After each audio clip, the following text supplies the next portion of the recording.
একটি সংখ্যাকে প্রথমে 20% বাড়িয়ে এবং পরে আবার 20% বাড়ালে সংখ্যাটি মোটের ওপর কত পার্সেন্ট বাড়বে? Option A 40%, option B 36%, option C 42% এবং অপশন ডি 44%।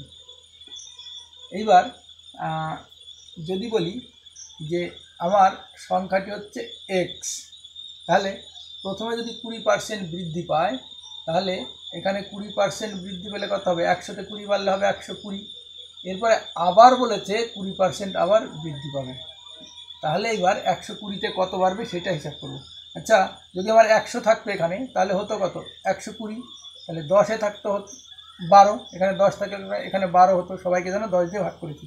এইবার এটাকে যদি 120 লিখি তার মানে এটা যেন 12 দিয়ে গুণ, একে 12 দিয়ে গুণ করলে 12 12 144, অর্থাৎ 120-র জন্য এখানে হবে 144। তাহলে ছিল আমার 100, হয়ে গেল 144, তাহলে কত বাড়লো?